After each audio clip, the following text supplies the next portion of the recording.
Welcome, fam, to the week 7 recap of this 2025 season of the FFFL. And I have the pleasure of hosting the manager of Meow Meow, Glenn. Welcome, sir, to the podcast. Meow meow, my friend. Meow meow. Well, I love having you on. It's your first time on this year for doing the podcast. And you have, it seems like, a lot of stuff going on too. So I was hoping we could, get to know some things you got going on in retirement. Like today, we're doing this early because you and Sandy have stuff going on Tuesdays. Like, what are you DJing and doing stuff on Tuesdays? Basically, yeah. So in retirement, it was like, who do you want to be? I knew what I didn't want to be, which was what I was. So What it does was like, that what does that mean? Well, we loved you. Hold on, you gotta explain that part. well, what I meant was, I mean, I've been in education for, 40 plus years. Sure. And it was one of those things where it's like, when I jumped to the other side of the country, I knew what I didn't want to do was continue to be doing stuff in education. Lots of opportunities to do so, but really wanted to just mix it up and do something else and didn't know what it would be. And I literally would use things like Indeed and just put in a town and no other parameters just to see what would pop up. Whoa. And one of the things that I did, and I thought I talked about it a little bit before, but maybe I didn't, I got hired as a game show host. Yes, I've told so many people about that, Glenn, by the way. Like people you don't even know, where I'm like, this is a cool thing. I just think it just sounds cool.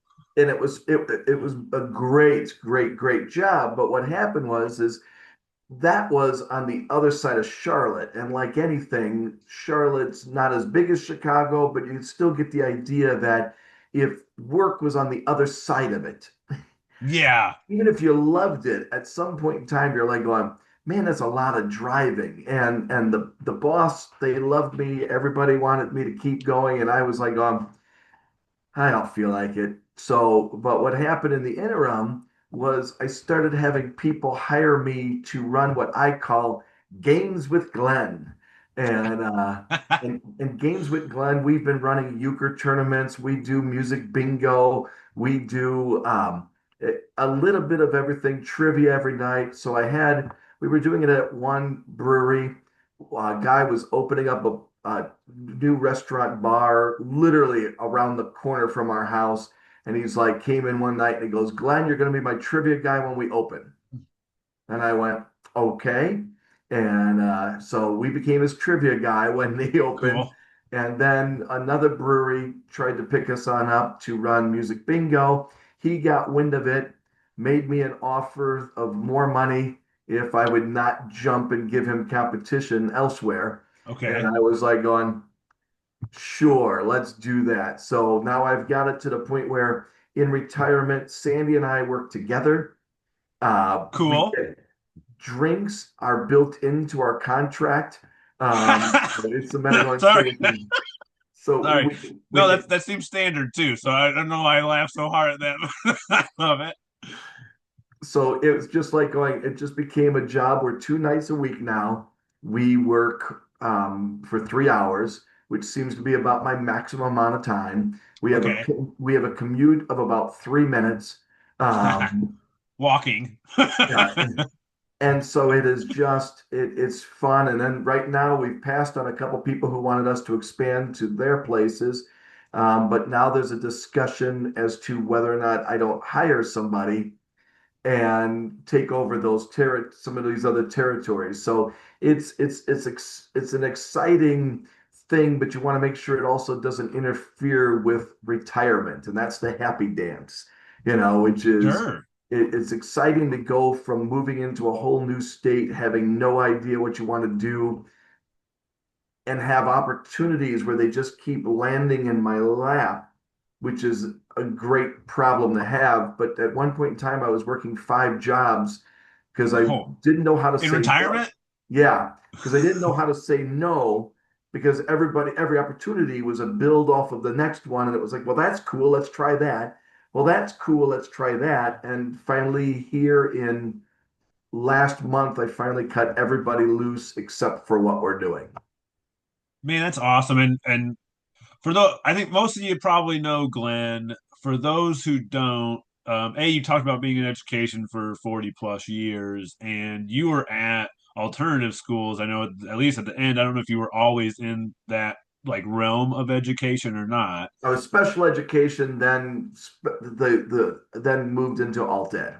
Okay. And to me, like you're perfect for that stuff. You are lighthearted and at the same time hold people accountable in a way that really meets them where they're at. And I think that's absolutely wonderful. You were the umpire of our wedding. So a lot of you might remember Glenn from that. And even then you're quick-witted with the plane flying over, and it was the plane, and what? A minute later, it was the plane. It happened. Everybody did it. Still one of my favorites of all times. Just watch that to happen. It was just like I tell that story 1,000 times. Oh, and we do too. We loved it. But I hope that gives you. And Glenn was in an umpire uniform, and to me, all of this just what you're doing now in retirement. And as you said, you mentioned like saying yes to too many people, and so then it booked you. But like that's you, man, and you got such a great personality. I can see why people want to always have you on their team. And how do I get this electricity on our end here to make it where people want to come back? So highly commend you for that, man. Well, thank you. And Thank it's you. cool for you if you're going to expand your like business side. Do you look at it as a business? Do you look at it as like, hey, just a way to treat others? Like, what is your thought within that? Because that's something kind of new to say. If I'm going to hire somebody, now you're talking like this is going to start to expand and no longer be retirement either. And that's the dance, ain't it? It's like going, you just look at it and you go, if it becomes work, I don't want to do it. Sure, So the question is going, can we expand and do it in a way that assists us? Like where now I build in a sub for myself also so that Sandy and I could travel because I could always pull people off of the other shifts to cover for us. Or does it get to the point where the employees are the ones who need my coverage all the time and then I'm working too much? sure. And if that would be and I think most people would tell you that they have experience more on the other side than they do on this side. And so it's a careful dance. I was talking to a guy who was running a game night that we were at called Survey Says. And so that was a family feud type of thing. And it was a lot of fun. And I started talking to him, and he's like, I'd gladly pick up some other days, doing other work. So at least Cool. I know that like this one guy is somebody who is avail he does it already. So Right. hopefully he's used to being a subcontractor and we could keep him, content, and maybe that doesn't cause me to say a lot of problems. And as soon as I say that, it's kind of like when you jinxed my team by saying this guy is going all the way and then I couldn't win a game. It's like once you say it out loud, it's destined to go the other direction. Yeah, but can you at least say that I've said the same thing this year and it's turned around at least the last couple of weeks? Yeah, you're looking good there. So I was all ready to do a commercial in which you were going to be doing a whole "call me now" type of thing. You were going to be selling hexes and curses, um, but uh, you, but you asked me to do this while I've been on a lucky little micro streak. And while I've been on my micro streak, it seemed like the wrong time to abuse too badly. But probably otherwise. not. But otherwise, I was ready for you. I had it all mapped out in my brain. I was just waiting for you to call and me to be able to go, oh, if I'm sucking, here it is. Yeah, it's this. Trust me. You'll find out in this episode of the podcast. I did that to one person, and they lost because of my advice. So yes. Well, it wasn't What was just, the lady? What was the lady's name that was like Jamaican and she used to always do the I have no idea. I just remembered it was called me now. And so it's yeah. like I had already found a picture of you that was just you. You had a tie on in this picture. It took me a while to find the picture that was just Okay. you and stuff like that. And that was going to become the base of your dreadlocks and so on. So if I start sucking again, you may see the resurrection of this. Hey, I welcome it. We need more of that because man, it's been a rough one. Uh, let's just say I need to give this up, I think, because I do not know enough about this sport or this game. It feels like I make all the wrong decisions this year.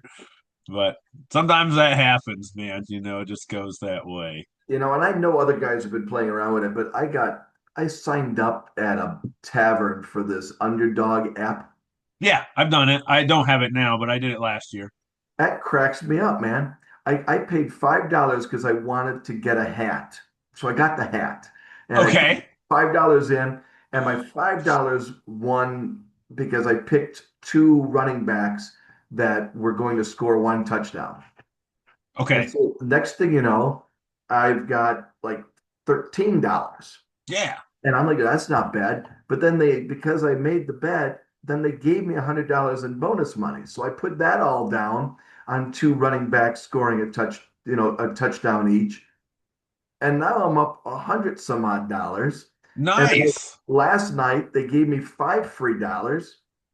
I don't know how it all works, but they gave me five free dollars, but they wouldn't let me just pick two running backs. So I had to pick three. And when Jamal Gibbs or whatever his first name is scored his Yeah. touchdown, I'm jumping up and down because now I made money off of that and it helped me beat Sam. Um, Nice. so Yes. so it was like the perfect storm of like here we go. That's everything in one giant run. But it's interesting. I'm making more money with this stupid $5 bet that I'm doing with any of my fantasy. Uh, it takes way less planning. And Yeah. so I'm like, what if it wasn't for seeing your shiny face? I'll be honest with you, I'm real close to just sitting there going, maybe I just want to start the season off with $5 and see how far I can go in the year. Yeah, no kidding. I do. It's funny. I like that app 'cause I like the way you can pick, and it is very simple in how they set it up to do your picks. And this guy is going to have more than 3.5 catches or less than, right? You just kind of do it that. I like that style. Have you cashed out yet? Because you could cash out and I at least to could. get like to know that hey, the money I've invested, I've already made, more than that. Yeah, I'm supposed to. We have a cheap beer around here, Outlaw. It's an Outlaw, which is an Outlaw Light, and it's one Okay. of the cheapest beers we can get. And for a case, it's like under $14. Whoa. And so yesterday, when I won my 15, I think it was, off of their free money. My buddy who was watching the game with me is like going, "You're buying a case." That's And awesome. I go, you know what? Maybe that's the way to go. We just take the win out, buy a case of beer, put it down for the next game, and go, you know what? Thank you, underdog. This beer's on you. So Yeah. I got out of it, but I will say I ended up ahead because of that. They do a nice job of giving you money for your initial like investment and such.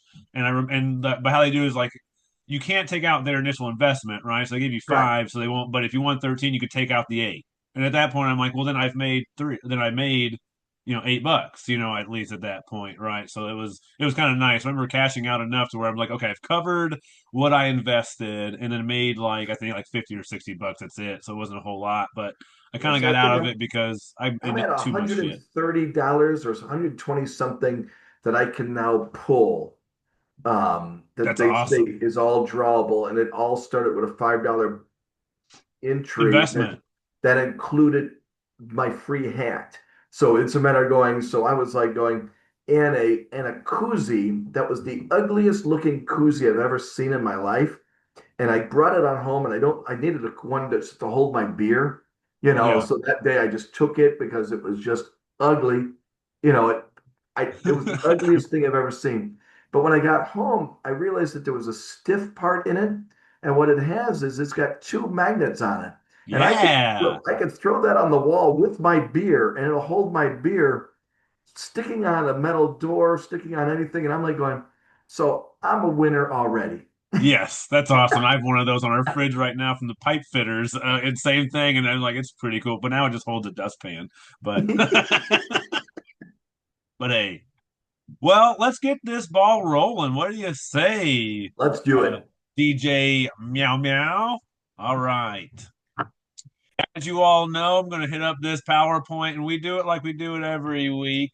We're going to start, I would say, with, of course, we're going to start with week 7 recap, what happened this past week. Felt like a very lopsided week, meaning we had four ass whoopings or better this week. So it's a week of the haves and have nots, it felt a lot like in week 7. Then we're going to go into the injury report, waiver wire, what to do's, hit the trade block. Guess what? No trades. And then comments of the week and wrap up with our week 8 matchups. Are you ready to roll? Let's do it. Well, we're starting off with a good one. And I say that because I did not know this until yesterday.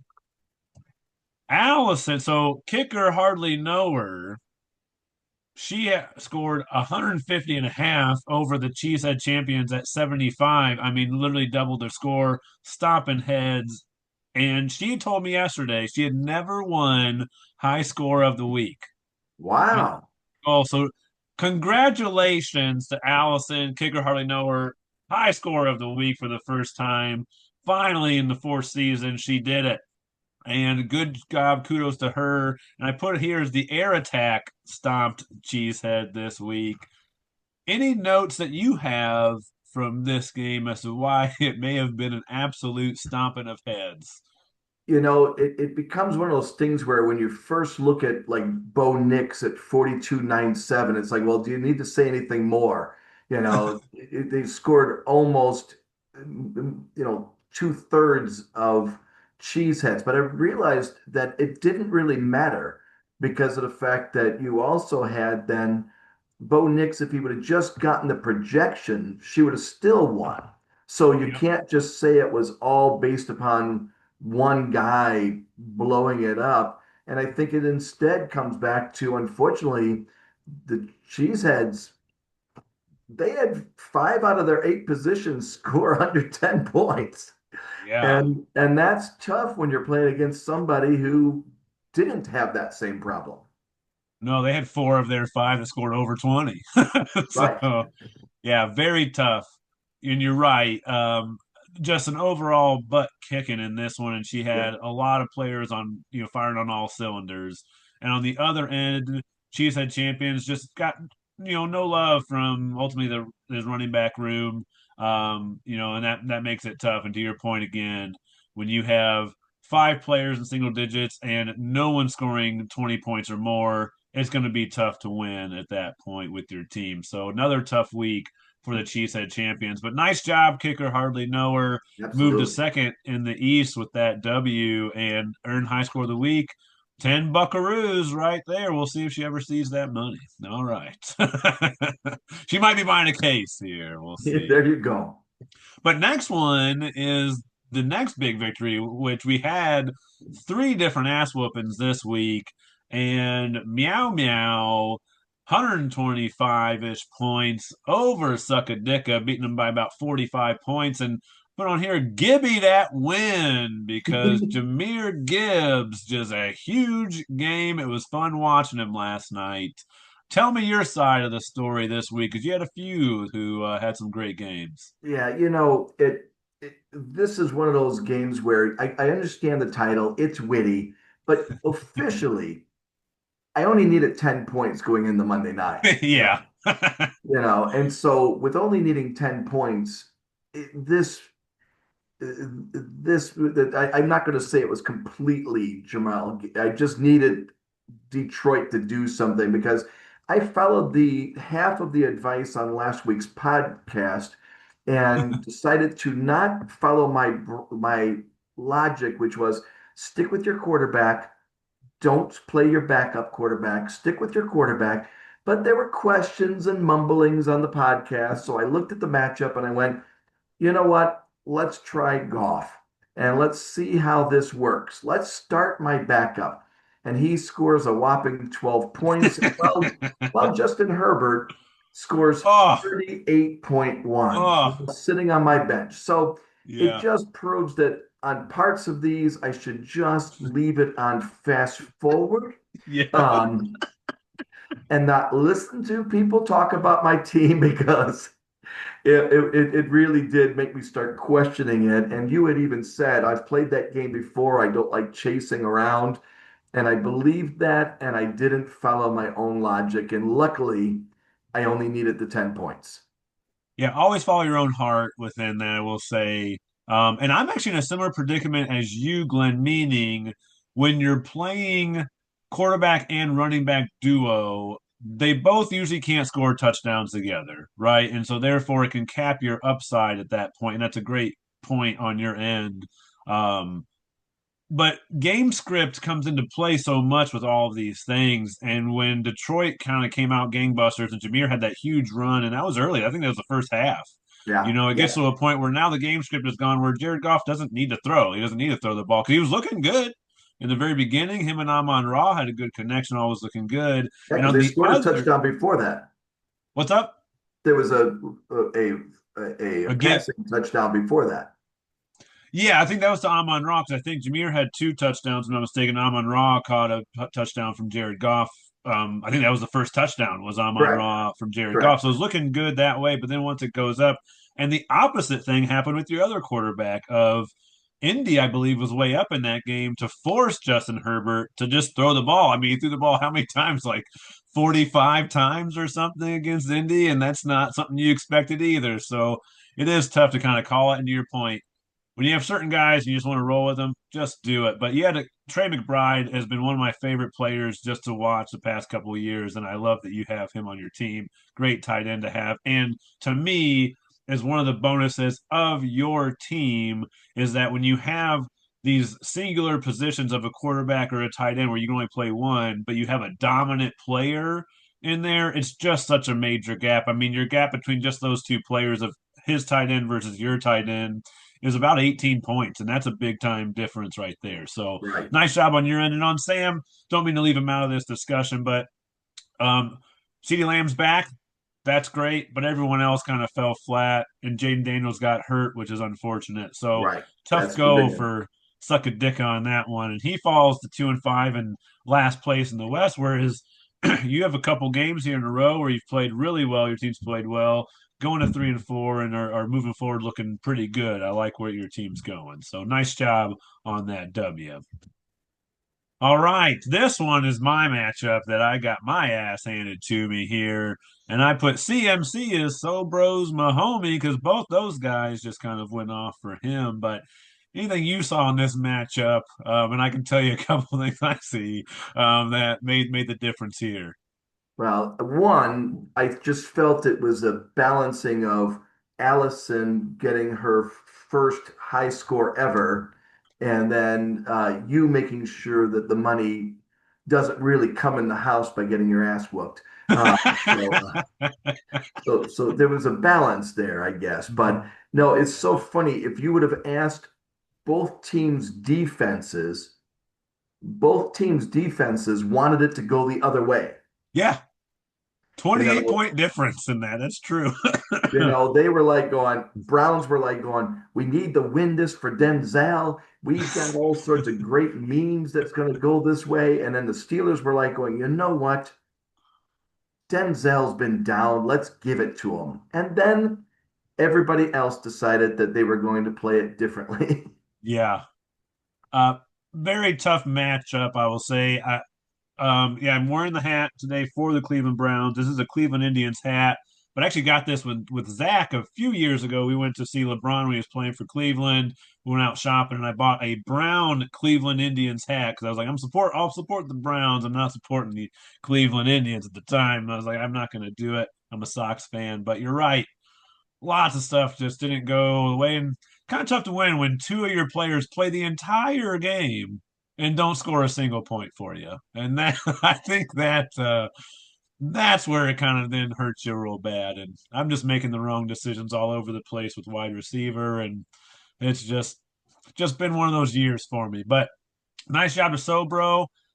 Patrick Mahomes and Christian McCaffrey are really carrying that team, but Devontae Adams also had a great game, and they continue to kind of be in that 120-ish area all the time, within 5-10 points of it, Yep. and really putting up consistent scoring. So definitely a team to watch out there, and with Sobro's cases aces. All right, nice Indeed. victory there.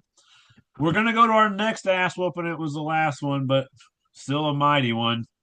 Licho Logis, he's going to owe lunch over there to Ricky's Rodent Rockets because they took him out by about 37 points in this one.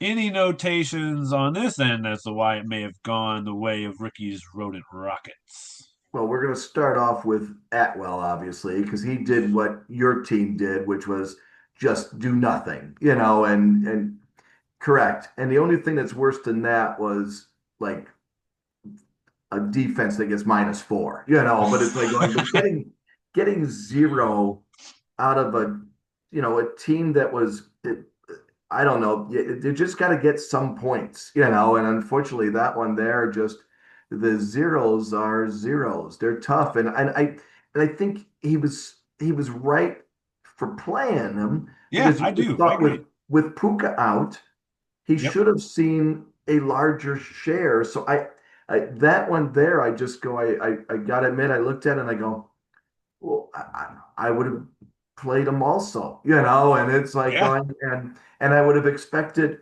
like Kittle you played, and I have Kittle in my other league, and I left him on the bench going, it's his first week back. Smart. I'm not doing this. I've listened to Sam's injury report enough to know that there's lingering things and stuff like that and not up to full speed. So I let him sit.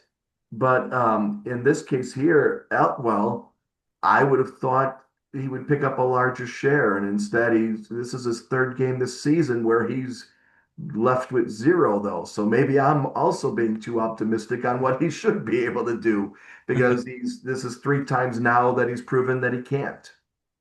Yeah, and that's a great point. And I would have played him as well because he's a very boom bust player in a game where Ricky's Rodent Rockets put up a really nice score. I mean, they were, I think, second highest on the week, if I'm not mistaken.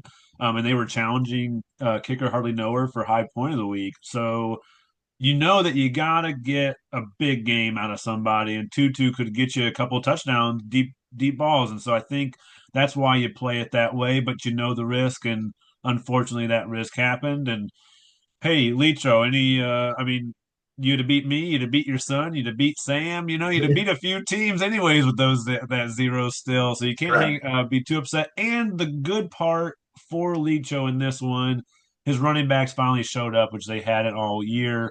Really, it's been tough up and down for him, except for Ramondre a bit. But on the other end, Ricky's Rodent Rockets, I give him big kudos because his two highest scorers are free agent pickups. Quinshon, he picked up early in the season to play, and he has been great so far, besides maybe one game. And Aaron Rodgers, I know we called him out on the podcast last week with him and Flacco of like, hey, that's going to be a high scoring game, and it was, and he played it right, and gets him a high score. So nice job on that end, Andy, for picking up those guys, helping his team out, and big victory for him, and even bigger because now you got lunch. You at least get lunch one day. So nice job. All right, but we got two more matchups to get to, Glenn. First one, and both were pretty close. They weren't necessarily nail biters for what that standard is, but both still close. But in this one, we had Jerry Jones Hate Club fell really to beat the Swifties with only 97.5 versus 111, and that Jalen Hurts and AJ Brown stack hurt the Jerry Jones Hate Club this week. Any notes that you have from this matchup? That No, that's exactly where I'm going with everything. It was a matter of going that I Jalen Hurts coming back to playing like you would expect them to be able to play. That stack is just when he's firing on all cylinders like that, this is going to be a tough team, I think, to get around, and that you Yeah, just the amount of points that those two together were able to put up, it's just like on, okay, I'm glad I wasn't playing them. Yeah, and I didn't mention it from my matchup, but I had Devonta Smith on the bench because Minnesota is number one against wide receivers, and I was like, again, I don't know, and he scored 31 points. So those three combined of Jalen Hurts, AJ Brown, and Devonta Smith would have had what that would have been shoot almost 100 points combined with just those three players on the same team, and Correct. that's not normal. And to your point, they're probably throwing the ball more there in Philly and getting that passing attack going, and that was crucial because really, oddly enough, Jerry Jones Hate Club, when you look at that, I mean, most players double digits, six of his eight in double digits, just nobody in a boom position really. So it's not like his team played terribly. Right, but It's he's just, suffering from the Barkley thing, and I've got that in my yeah, other team. He was my keeper, and so I kept Barkley, and it's like going, and I've been paying dearly for it all year long. It's like one of those players where you can't bench him, yeah, but you're surely counting on more than 8.3, out of your keeper, and I know that's a different in this league here, but I'm sure he drafted him earlier than many, if that wasn't even his first round pick looking at his team. So it's like yep, going, if it's his first round pick, you just anytime your first round pick is been just a dud for most of the year, you're just like going, okay, now you've got to be a good manager like Ricky's Rodents or whatever, where he picks up the right guys because you've got this hole, and yeah. I have nothing but empathy for the Jerry Jones Hate Club because I'm just like, oh, dear God, I'm suffering the same way in my other one. And it's been a lot of manipulation on the other side to just keep my head above water. And it's a good score. It's just imagine if all you have to do is have Saquon do what he was projected, and you Yeah. have a completely different outcome.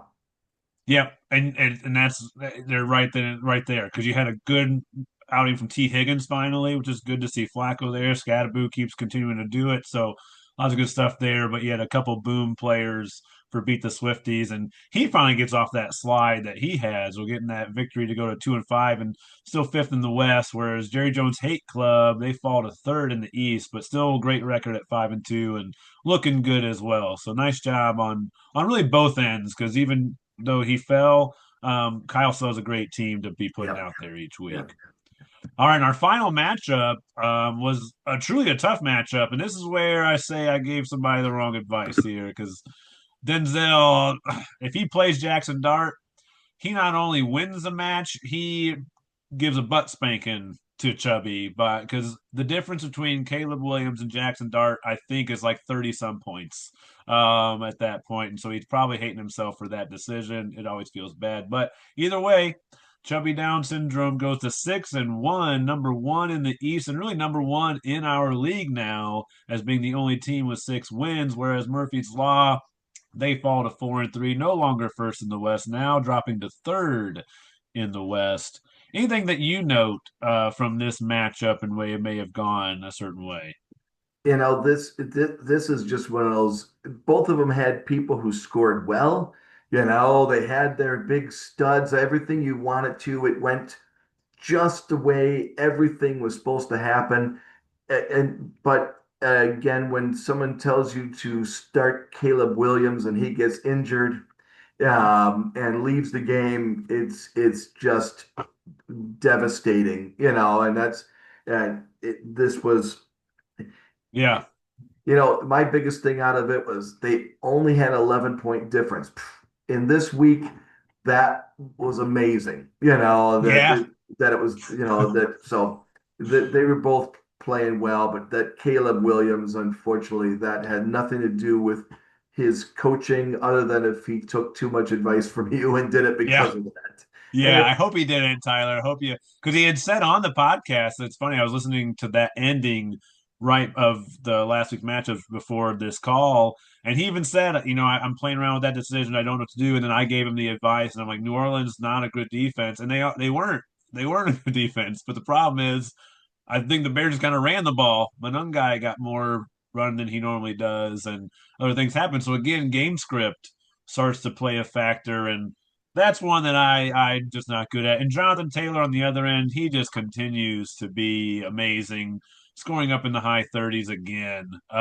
So tough to combat that. But like you said, both sides had some boom players that really tried to help and get this victory. Very tough battle between the two. But in the end, Chubby takes it down, and both teams still have great teams. So you both are doing really well. So keep it up, everybody. Well, that wraps up our matchups for this week.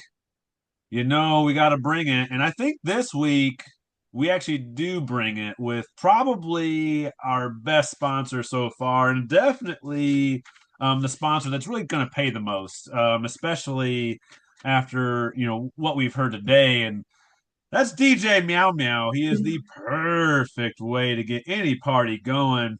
You gotta hire DJ Meow Meow to spin the tunes. Inspired by obviously Gabby's Dollhouse DJ Catnip, Glenn and crew decided to pounce on the opportunity to take the Carolina Panthers to new heights. Before DJ Meow Meow became a regular at Panthers games, the team was taking cat naps on the field. Now these frisky felines are digging their claws into the competition and have won 3 in a row. Coincidence?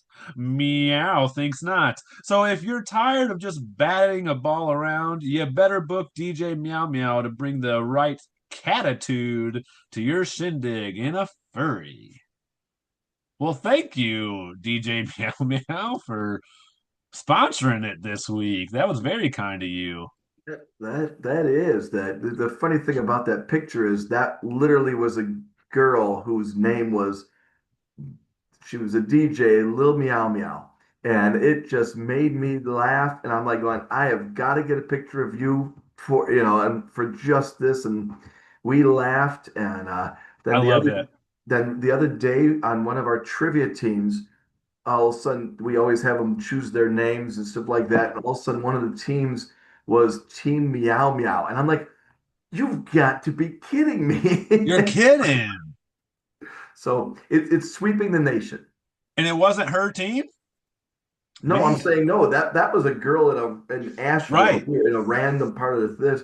This is now we're 2 hours away, and there's this old. It was a grandma and a daughter, and they were Oh, team meow meow, and love it. it made me laugh.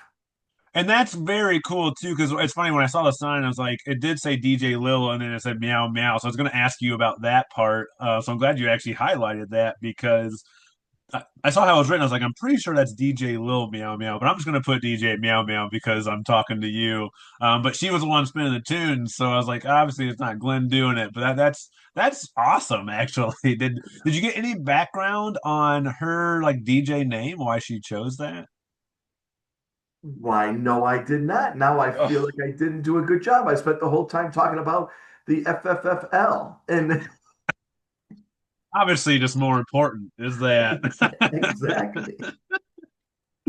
Well, either way, it's fun. It's honestly fun to hear that you are I mean, you what do you go by? So you said it's like games with Glenn, but I mean, are you gonna be DJ Meow Meow? I don't know if you can steal that now. Now she's kind of little Meow Meow. You can't just like out Trump that. Do you have a name, like a DJ name? No, no, it is just I introduce myself always as Glenn, and then of games with Glenn. And the funny thing is Sandy's always there for everything because she does all the tech work behind the scenes and stuff like that, and helps out that way. And I always tell everybody that I am the eye candy and she is the brains of the operation. And so, and it gets a lot of chuckles when everybody looks at her and looks at me and go, and so you're the eye candy, huh? It's Ah, that's awesome. Love it. Well, let's get to Dr. Sam's injury report and let's cross our friggin' fingers that it actually works this week. Everybody, I played it 3 times on my own computer. It's supposedly gonna work. So let's just hope it does.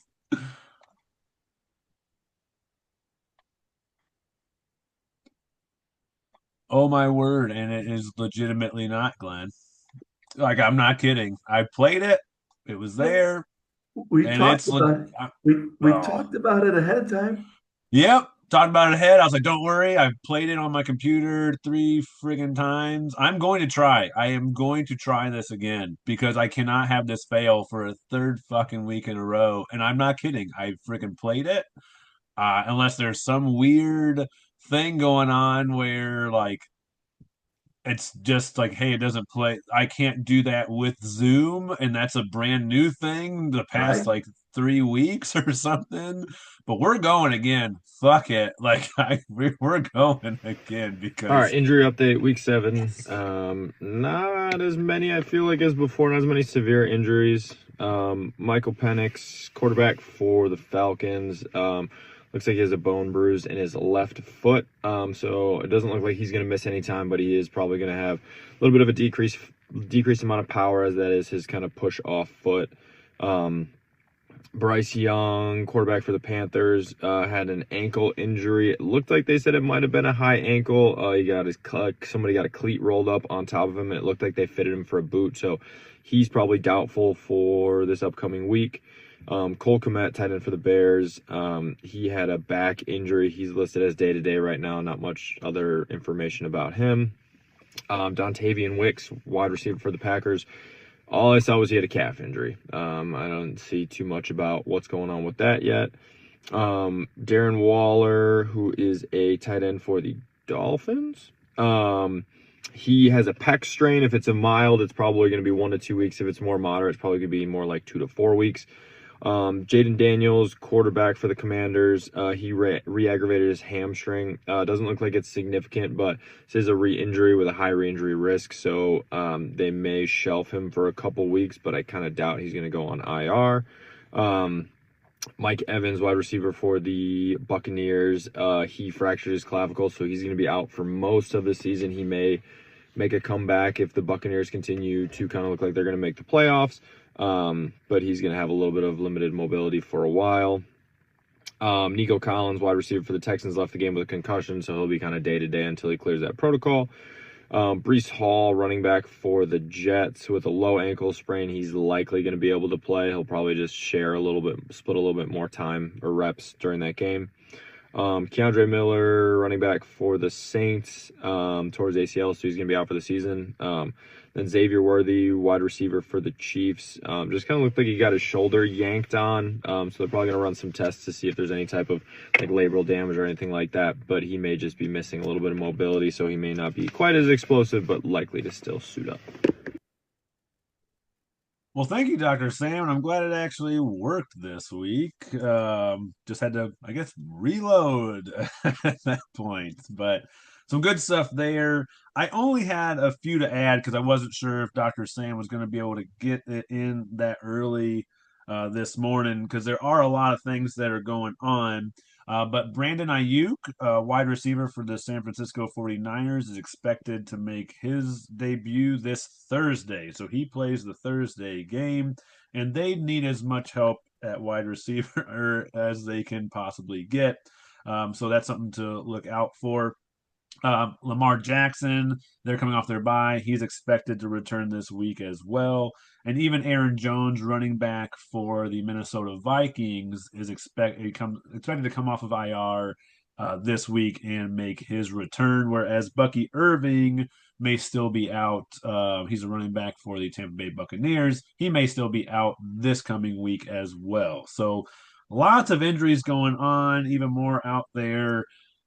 Try to keep up with it as best you can. And as Dr. Sam mentioned, there's some that you might need to be day to day, like a Jaden Daniels or Nico Collins. So just keep your eye on all of that. Lots of stuff going on midway through this season so far. Well, that means that we got some waiver wire what to do's here, sir. So you and I are gonna try to make this work because Denzel, he got no idea. It's pretty obvious that Denzel has no idea what to do ever on here because he's made some bad decisions. But we're gonna start with the quarterback like we always do, and there's actually a few on here, some due to injury, and some might be guys you might want to pick up later on. Who knows? Another thing to note, Tyrod Taylor's at the top of this list because Justin Fields sucks. And so therefore they may be making a change. That's why he's up there. It is not because Fields is injured. He's just not good. So, anyone on here that you might be interested in DJ Meow Meow? Yeah, no, I think again it all fits into that category of going, it's who you taking a flyer on. Yeah. We got Andy Dalton. You know, they've been playing decently. He seems to be able to. We finally have Leggett, who's Yeah, he hitting looked good. balls finally. So they've been on a roll. But does Andy Dalton have the answer? He finished up the game last week, so he looked rough in the beginning. Seemed like he got into his groove at the end. So maybe you got Tyrod Taylor, like you said. It's like going. I don't see Fields, staying in the game. Where's your flyer? I know who I'm not taking. I'm not taking Tua. The Dolphins are just a broken fish. They've been in the Yeah. net. They thought they were with the tuna. They were safe, and they weren't. And so I just absolutely know who I'm not touching. Got caught in the net. I love it. And you're right. And they're facing Atlanta, which is actually a really tough defense. So I'm with you there. And it seems like this week, it's these old crafty veterans like a Tyrod Taylor and Andy Dalton, a Joe Flacco, maybe even a Carson Wentz. Who knows what you want to throw out there? But some of these older guys that might be who you're going after this week if you're in need of a quarterback. Because just to let everybody know, I should have said this before we started it, Glenn, but there are, I believe, 6 teams on bye this week. So it's a bye apocalypse. And you, my friend, are probably the main person who knows that more than anyone. You and one other team we'll get to later. But yes, so lots of holes to probably fill for people. We've given you the best advice that we can. Don't take it. All right, next up, we have running backs. With all the injuries, it seems like you should be able to find somebody, but my goodness, do you take a guy like Mike Myers there, the third choice? It is Halloween time. He might Isaiah Davis, sorry. He looks like he's Michael Myers Now from I see what you're doing. I'm like going. yeah, I'm I'm like, looking at it right now. I was like, that literally looks like Mike it really Myers, but does. That's funny. yeah, it's weird. But anybody on this list that you could, throw onto your roster and think good I'm saying things. nothing. I've Okay. if you've looked at my bench, then you understand that everybody except for one is on bye week. And I have an Yes. empty spot up top. I need a running back. So I am looking at this list unless anybody wants to throw out a trade offer for any wide receiver I have. Okay.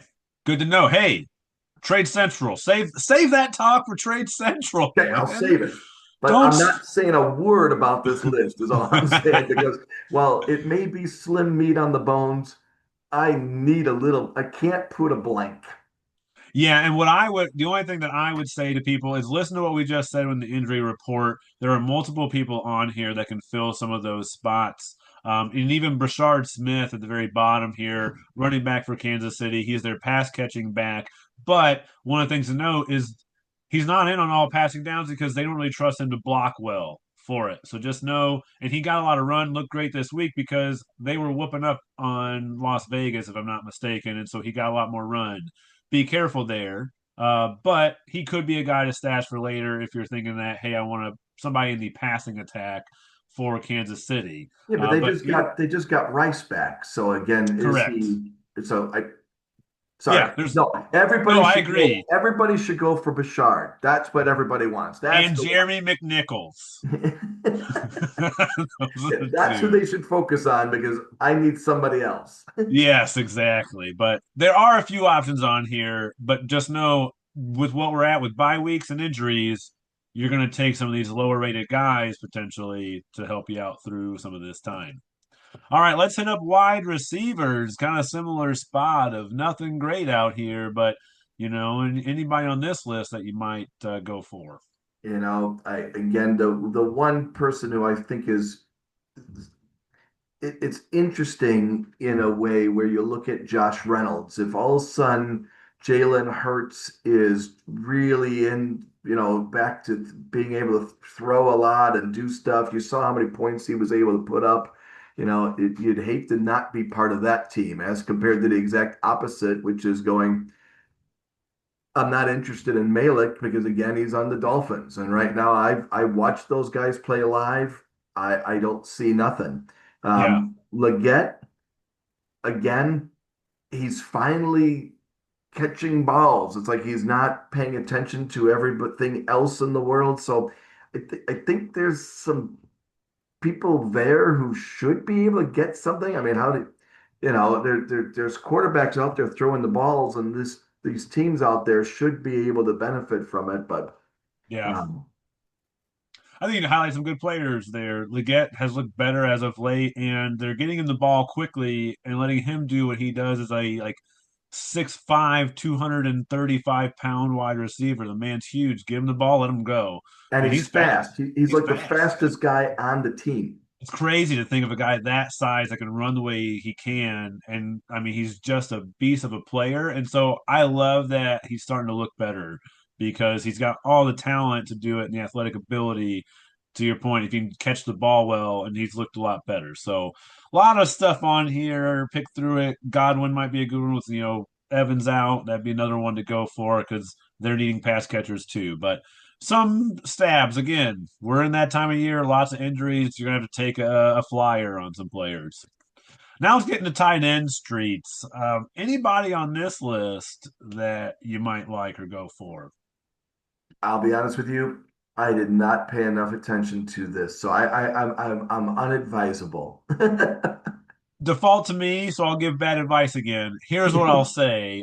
Gadsden looked great, but again, they had to make a comeback. They had to throw a bunch. Minnesota's got a good defense, but he's a young, talented rookie on a team that, is always looking for weapons. And even Theo Johnson the same. So the top two guys I really like, but Theo Johnson's going against Philadelphia that has a really tough defense. So take your stab. And Taysom Hill is doing Taysom Hill crap again. So Andy with the Rickies Rodent Rockets, your favorite player in the world, Taysom Hill, taking touchdowns. I mean, he was running the ball. He ran in a touchdown this week against the Bears. So if you want a guy that you think like, hey, I need touchdowns, I need to get something like that, even he might be able to help you. But you're right. It's weird in these times. Like that's all I can say. And you just gotta, as Glenn said earlier, don't listen to Denzel. If you've seen his faces on here, he has no idea what to do. So just go with your guts, okay? Well, Trade Central. I mean, you were talking about it. You're willing to throw out a hey, look at a receiver. I'm looking for a running back. Maybe we can marry and make a good little marriage here with a trade. Yeah, I yeah. tried to do that with you with ETN. I didn't really mean to trade away the guy you traded me right off the bat. It just happened that way. But that's how these work. Is like, hey, you needed a running back. I needed to take a chance at a receiver. Like, let's make this work. And that's sometimes how we have to think of it. Yep. Yeah, well, it's one of those things where if there was a time with this many people on by, there's there's a few of our teams out there who are desperately needing players. So Mhm. in the process of needing somebody, this is that time for a team who's not magically on by to, I think, being able to, I would never offer any wide receiver off of my bench. I'd want to talk to somebody about what it is, but Yeah. instead it's like going, you know what? Any wide receiver, that I have is open for um, trade offers for a running back because I need the space. And so this is one of those times where if someone's been looking at a handcuff, someone's been looking at somebody who should be doing better. How do I strengthen my team? And how do I take advantage over? I think there's two people who the strong always need to pay attention to. And I think so often trades, it sounds like they want to come from the people trading up, but instead I think it really needs to be people who are strengthening their benches for whatever they've got coming on up. Um, and and so this is good. There's two times you can do it for people who have too many buys, and here's your chance to grab somebody while they need to fill a gap. Mhm. Or if you're sucking on the bottom, you're probably wide open to some things, and you may trade away somebody who is something, but if it can strengthen more than one spot while giving up a stud, what do you got to lose? So this is the right time.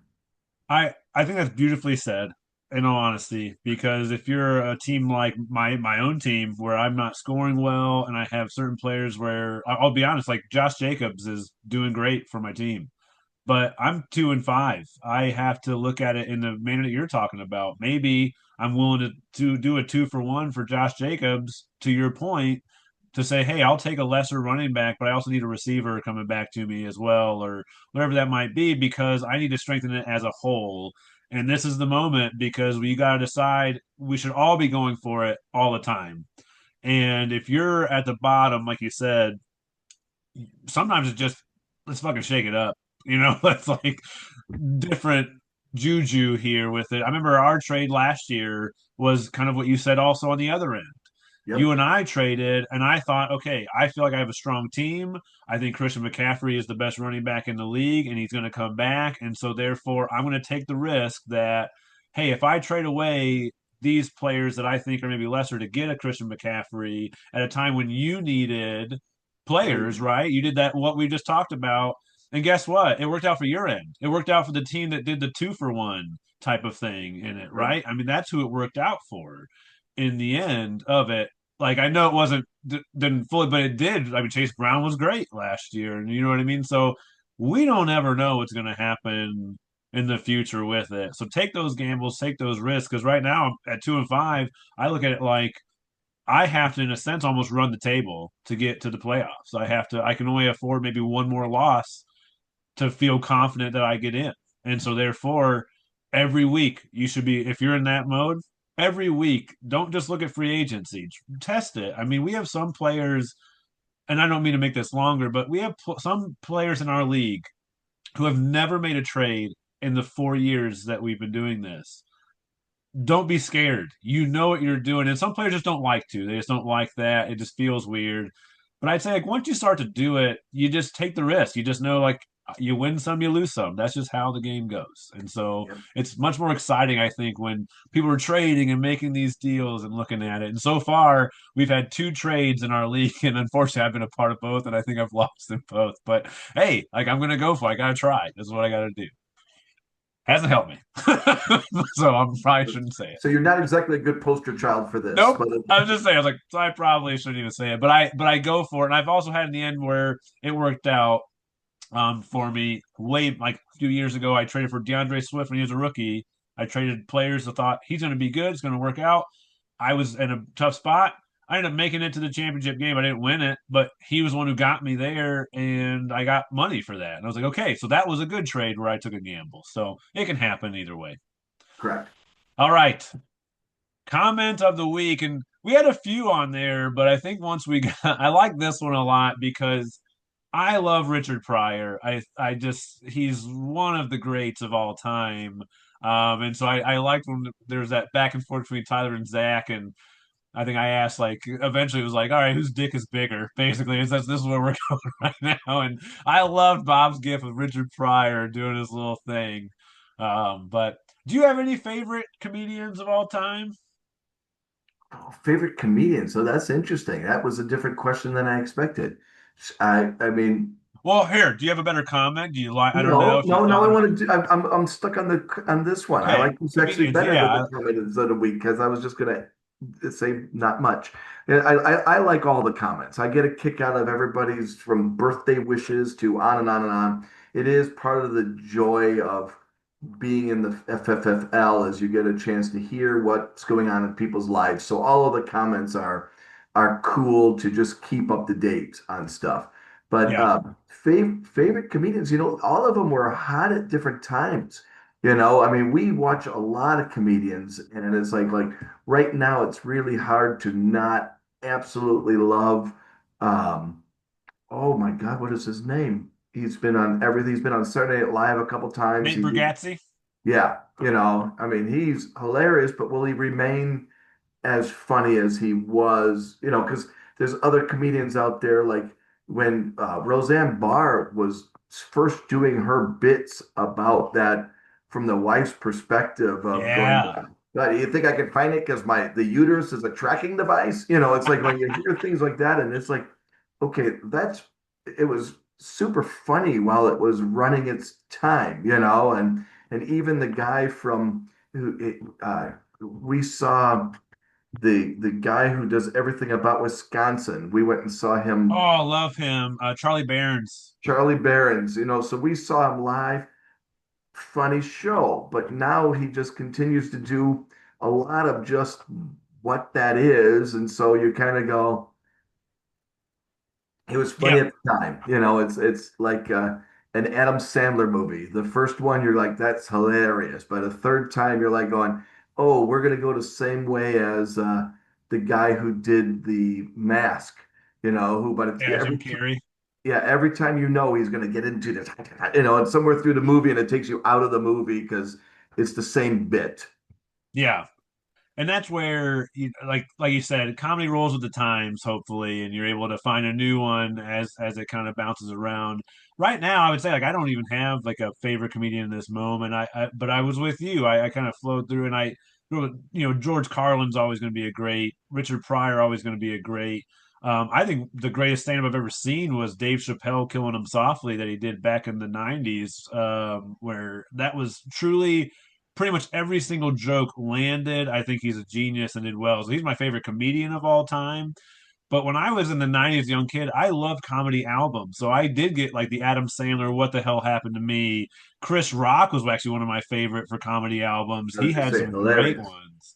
Yeah. So like I loved it back then. If my parents knew what I was listening to as a 10-year old and listening to some of these things, it'd be In Boy bad. Scouts, they would bring, we did a lot of traveling with our Boy Scout troop. And I remember because of the fact that there was no such thing as streaming in the day, they would literally bring albums. And one of the albums that we played over and over and over again was Bill Cosby.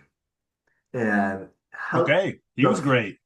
funniest damn thing you ever heard when he tells it a whole story about how they were going to trap this person who was coming to their door and they smeared everything on the floor. He could tell a story, but it's really difficult now to sit there and say, oh, yeah, that Bill Cosby, he's on the Yeah. top of my list. That's true. I know you don't want to give praise to a guy, but he was a great comedian though.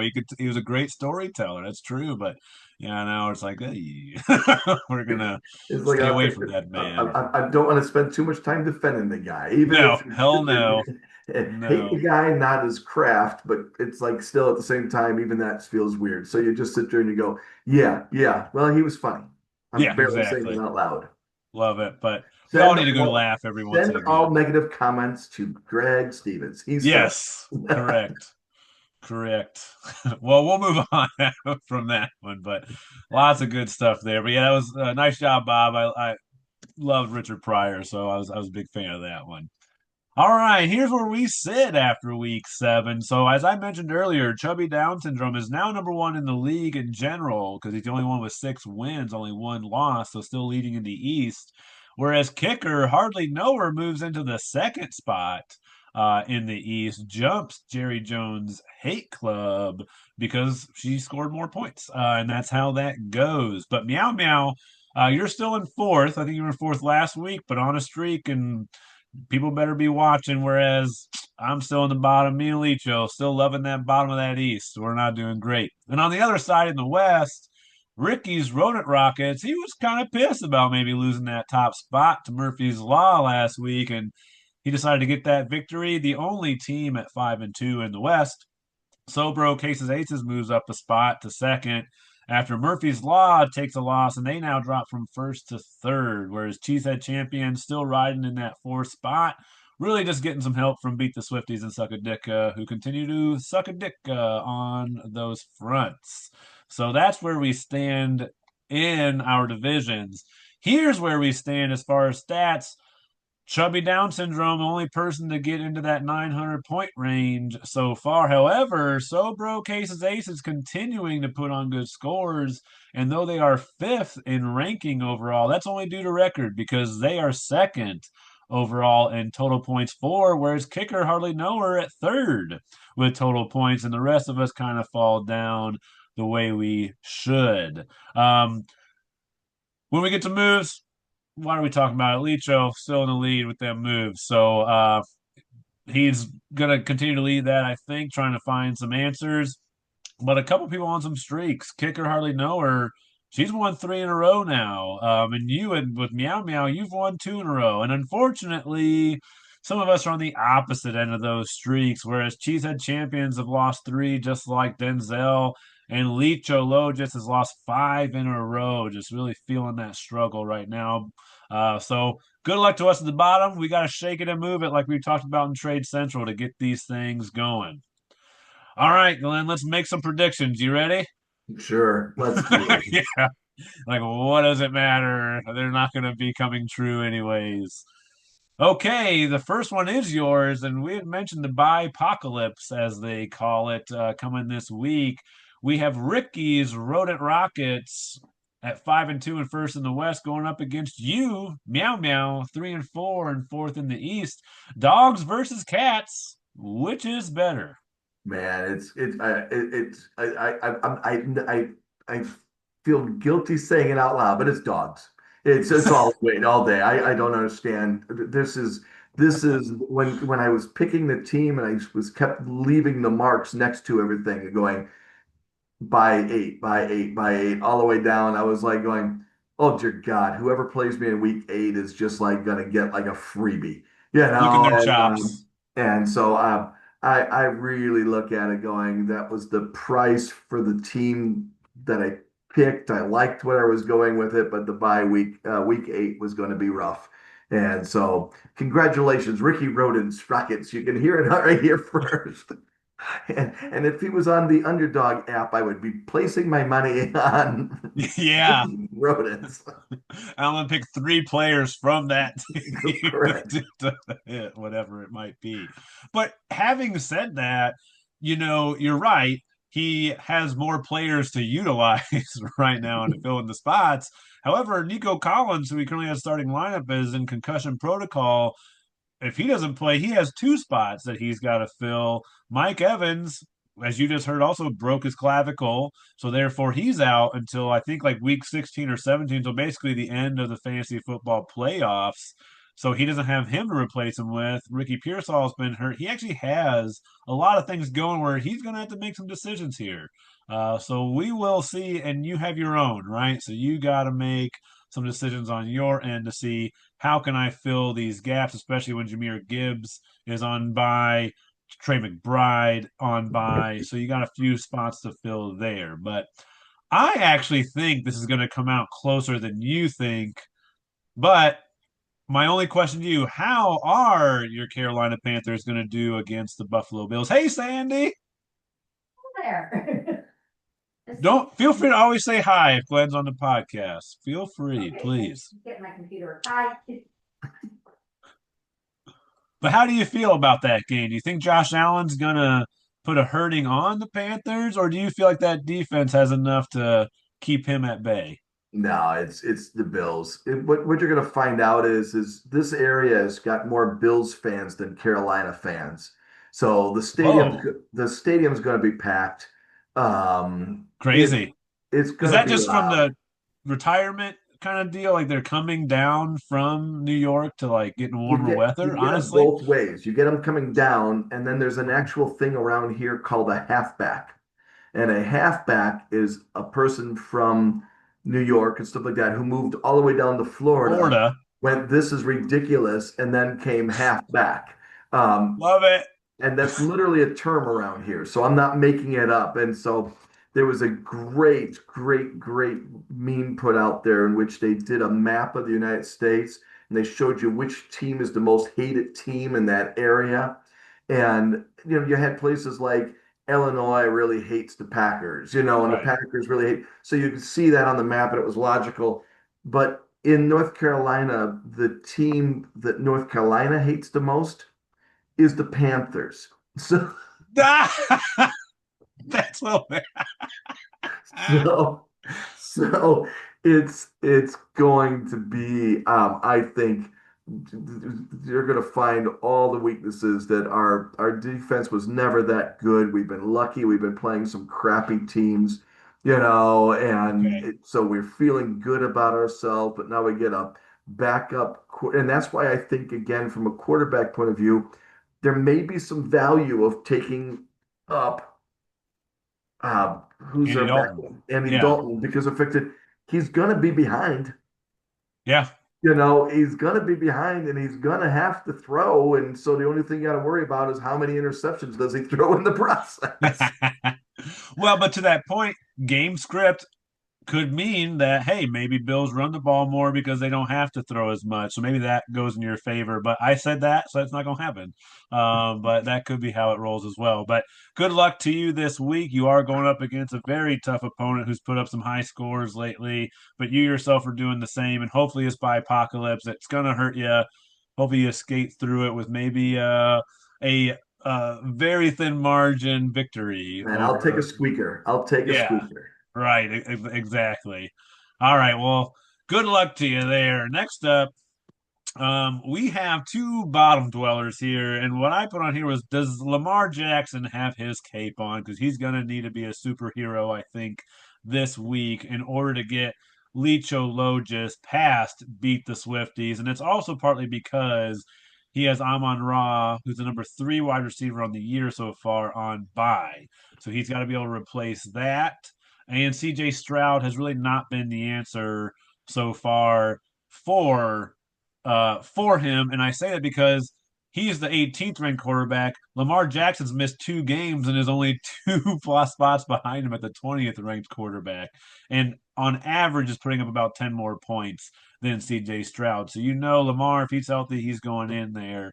We'll see if he can save him. But anything that you see in this matchup that might sway it one way or the other for you? Yeah, I've got beat the Swifties picked in this one here. I worry about Licho's uh, by problems like similar to what we were discussing with me, and I have a great question I hope he knows the answer to, and that is I have Lamar as my because I have Justin Fields as my backup for Lamar on my other team, and so I really have no desire to keep Nope. playing um, Justin Fields.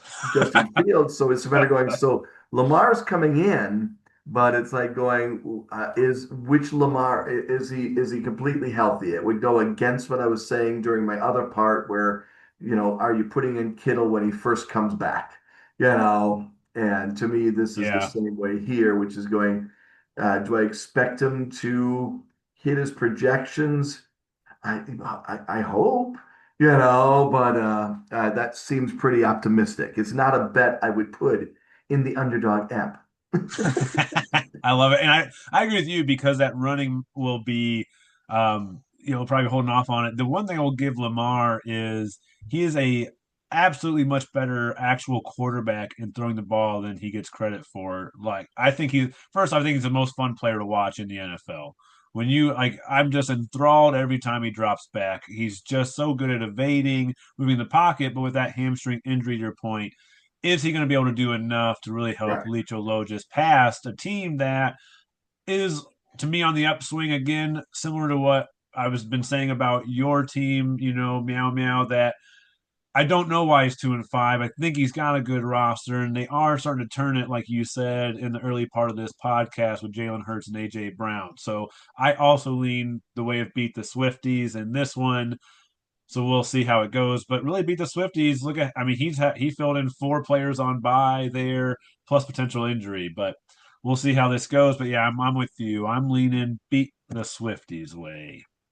Next up, we have Sobro Cases Aces, second in the West at 4-3, going up against Chubby Down Syndrome at 6-1 and first in the entire FFFL.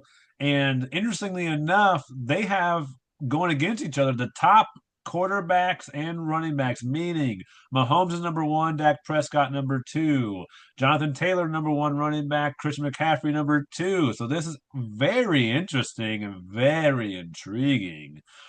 Which way do you lean in this one, knowing that Sobro has to replace Devontae Adams in their starting lineup? Yeah, I've got CBS winning this one. And it's just I think he's got the right his team right now is firing up well. Yeah. and it's a matter of going, and then so is Sobro. So I mean, I don't have anything at one. I'm always amazed by Patrick Mahomes. Seems like in the beginning of the game, he's scoring like no points, and then he comes back and wins it somehow, and puts up points. But he's never been the guy who I put a lot of stock in, or hasn't been for years. Yeah, Um, as in you don't draft him. Correct. Right, same. And so Same. when I see a game that's probably going to be as much of a juggernaut battle as it's going to be, um, I just naturally default, but then I barely like Dak, so it's like going, so these are two, in my opinions. I know you've got them listed as top quarterbacks. For me, there are my two, well, I don't, whatevers, Yeah. it's like going, they're not going to be on, if they make it my team, they're like Justin Fields. That was because I needed somebody during a bye week, Yeah. but it just seems like when you look at what CBS has got going on there. He's just tough. He's going to be Yeah. tough to give him a loss.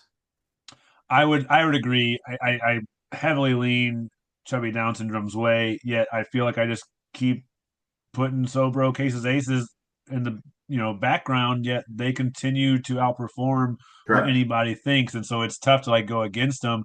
But the oddity in what you said as far as the quarterbacks go are these are two quarterbacks who do not run. They don't really run a whole lot. They're not like a Lamar Jackson, a Josh Allen, Jaden Daniels, those kind of players. So for them to be number one and two in our league currently is kind of an enigma. That's not Yeah. normal in a league like we have with point per carry involved in it. Now Lamar's been out, but that's still interesting. But yeah, I'm going to lean Chubby Down syndrome's way because he does not have many gaps to fill. Meaning, this is the team that he rolls with, and he's going to continue to roll with that team. Whereas on the other side, they're having to figure out what they're doing with some spots, even including tight end, figuring out what they're going to do with Devontae Adams, and they keep doing it. So hey, who am I to say I've picked terribly? So keep doing you, and it'll probably go that way. But yeah, I'm with you. I'm picking Chubby this go around.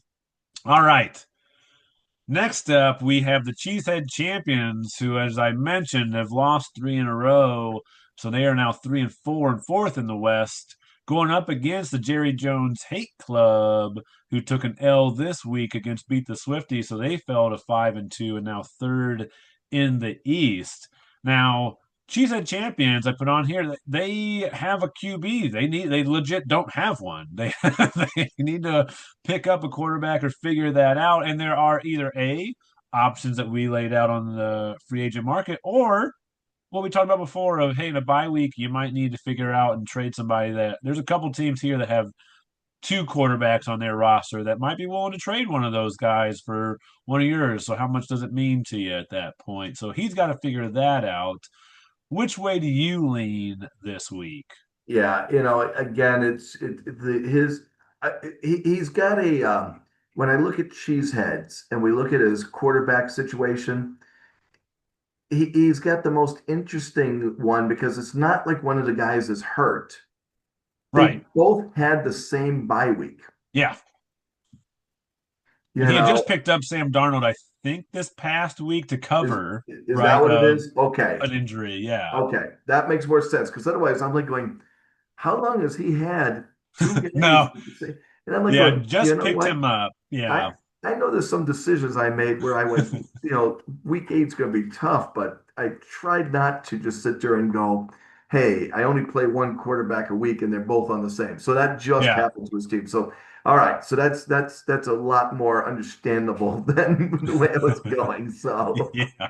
um, but yeah, no, this is one of those times where you gotta lean towards Jerry Jones.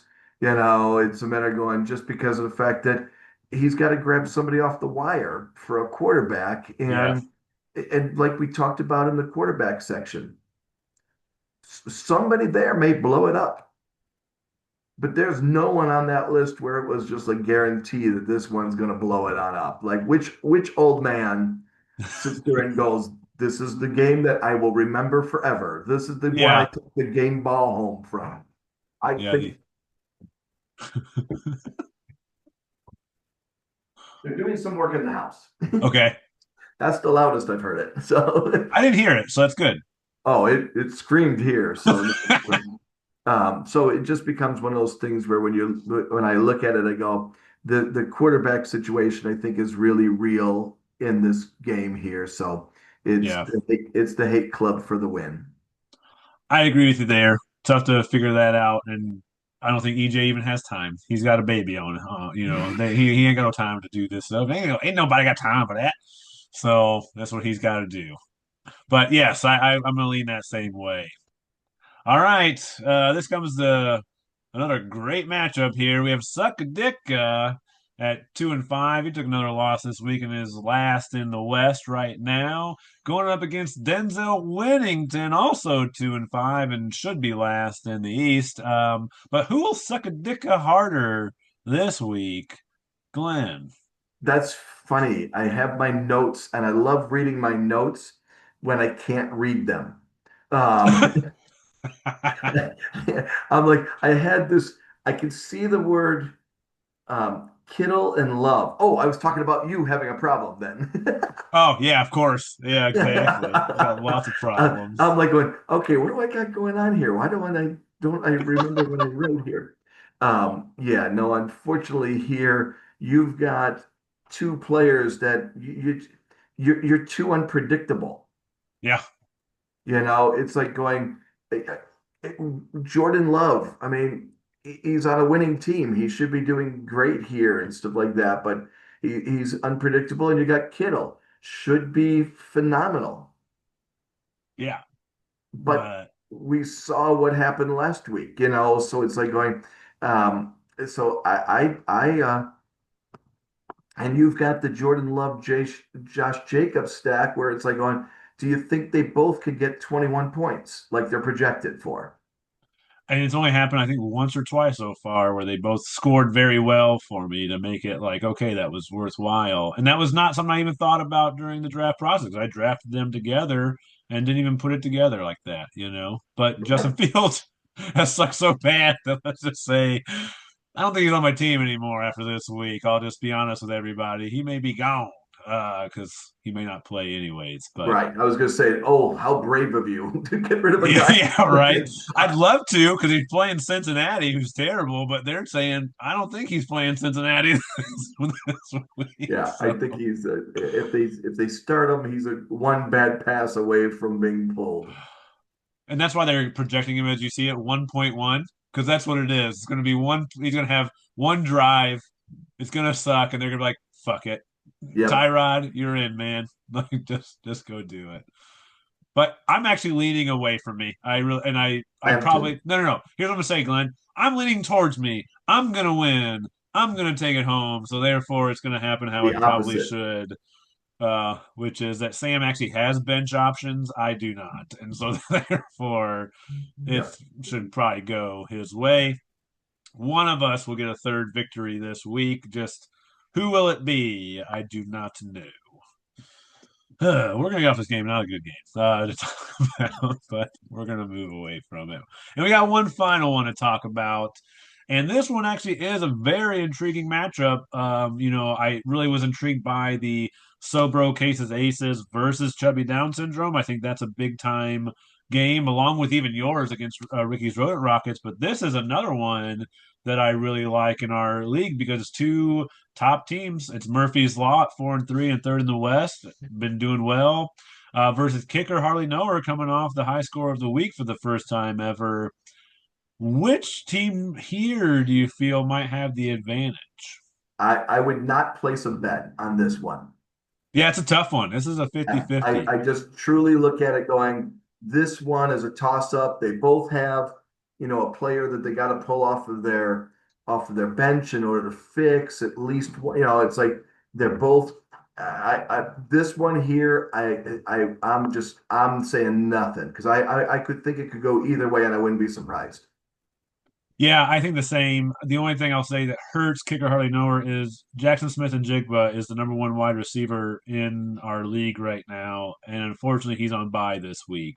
So her big time weapon there she's got to figure out how to place him. And she does have Lad McConkey, but he's been mostly bad this year, up and down for that guy. So you don't have the confidence. And on the other side, to your point, he has to replace Kyron Williams, but he has some good options. So I'm going to lean Murphy's Law just because he has more options on the bench. I mean, look at his bench right now is DK Metcalf, Michael Pittman Jr., and Keenan Allen, who are Right. all top 20 wide receivers on his bench, and he's got a really solid squad. So I lean that way for, because he's just got that kind of depth.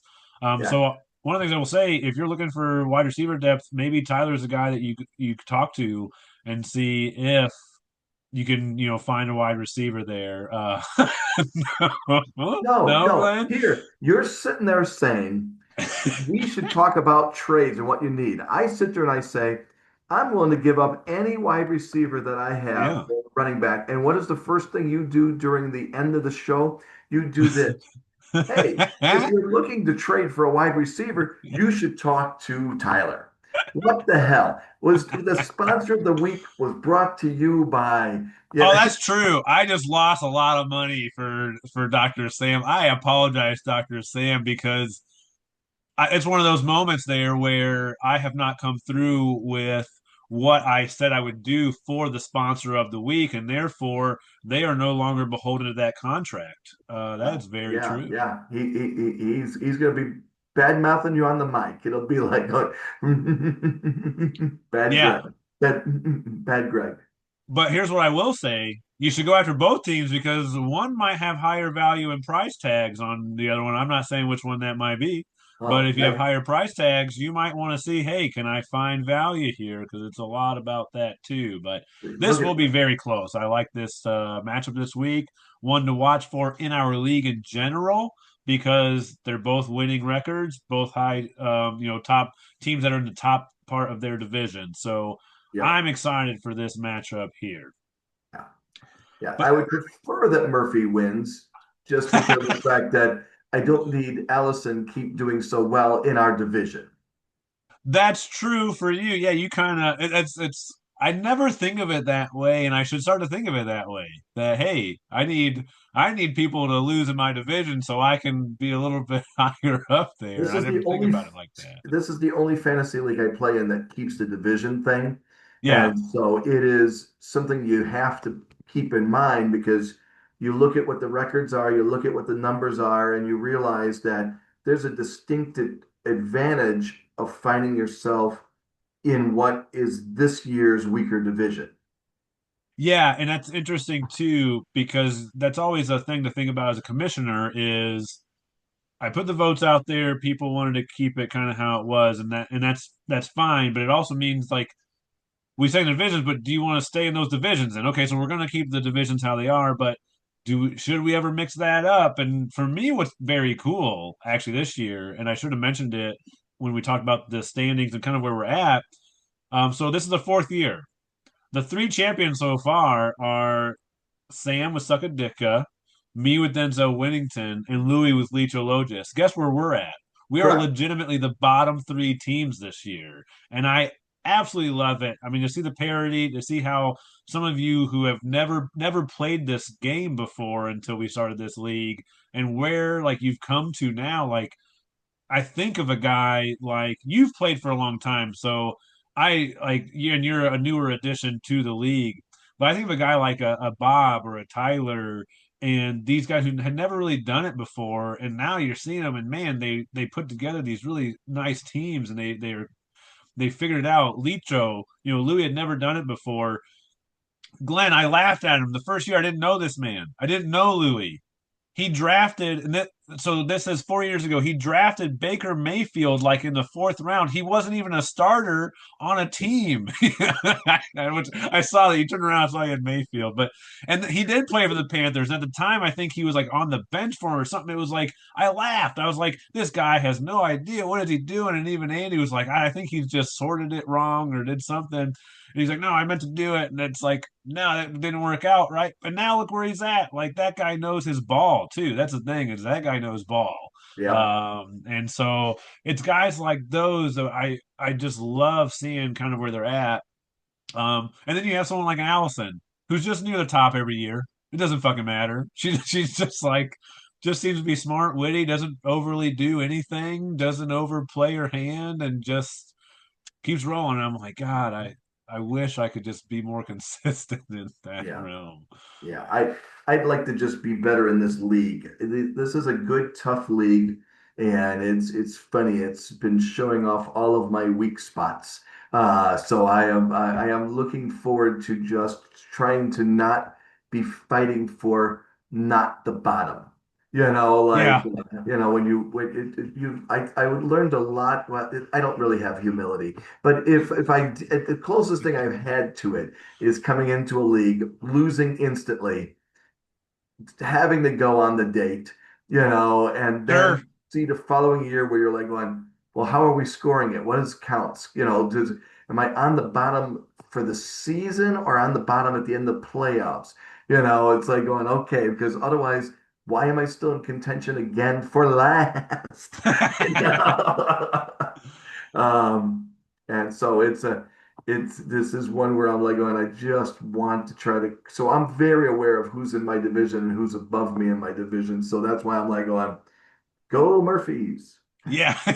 And good for you, man. I think you've done an awesome job in it. And you're right. We have uh a really tough league now where you have everybody's kind of focused and paying attention and knows what they're doing. Whereas when we first started, it was half people who had played for a while and half who had never played before, and so had it was very top heavy in that first year, and then it's just kind of gotten to that point where, man, I mean, you look at the parody and what's going on, I fucking love it. Like, I'm not kidding. It just makes me really happy that, and people have gotten into it and like it and look forward to it. So that's really cool that you all have made this league what it is and what we Well, do. it's all So, because of the podcast. It's where bad advice is handed out on a weekly basis, but it yes. does keep us together. I hope so. So I appreciate it because it's there are if I'm honest, there are weeks where I'm like, okay, I gotta get put this together, and it's can be quick, and it's like I have other shit I gotta do today, but I do love it and working with you all. And Glenn, we've loved having you on, Thank and you. please keep sending us photos. Do you go to every game? Are you going to every Panthers game? No, but Okay, we've gone to two so far. We just looked at the schedule. We're probably not going to go to the Bills game because we don't want to deal with all the Bills fans because that sure, would be obnoxious. We are talking to my sister-in-law and my brother who are going to be in for Thanksgiving again, cool, and the Rams are actually playing on the Sunday of that. So I'm like okay, going, if they could pull it off, then we'll do a family outing. But they've got kids schedules and stuff like that because one's in college and has to get back in time, and she lives in West Virginia, and one's in Pennsylvania and needs to get back to work and is possibly buying a house. And if he buys a house, then he doesn't have the insert blah blah blah. He doesn't have the time off, so it's like going. But for Janine, my sister-in-law, she's a huge football fan, more of a Packers fan, but the Rams are right up there for her. So I know okay. she's up for it. So if she's up for it, we're going, and if she's not, then we'll miss it because I don't want to look at them and say, "Can you leave a little faster so we can go to the game?" Right. Well, Glenn, thank you for being on again. I Thank love you. hearing what you got going on in your life right now. It seems like you are busy and trying to work that through, and I love it. I think retirement suits you very well. So good for you all. We look Thank you. forward to seeing you again next year, Memorial Day, right? We're gonna Absolutely. hopefully have you back. Or at any point in time, we've got extra bedrooms here. We've got a boat off Yeah, the dock. I still keep saying one of these Memorial Days, we just pull it the other way. Let's see how I'm far anybody's willing to drive. I'd be in, and what I would say is, at least for us, also in our small family, if you're willing to have Allison, myself, and Tage, like we finally kind of get slow down the bakery business right after Christmas. So like usually that might be a better time. I don't know if that's a good time to come to North Carolina though, but It's always a good time to leave Illinois. yes, fuck yeah, I would agree. But thank you again, Glenn. I'm sorry we gave a Midwest Thank you. goodbye in this, but that's just how it goes. We're, as Charlie Barons would say, the Midwest goodbye is just the only way that we seem to be able to do it. So, You got that right. All right, take care, everybody. Don't listen to our advice. Listen to your own, as Glenn has said, and we'll see how we're doing. We're halfway through it, through the regular season, so big things got to happen. But thank you again, Glenn. Take care of yourself. Much love to everybody. Peace and love. Bye.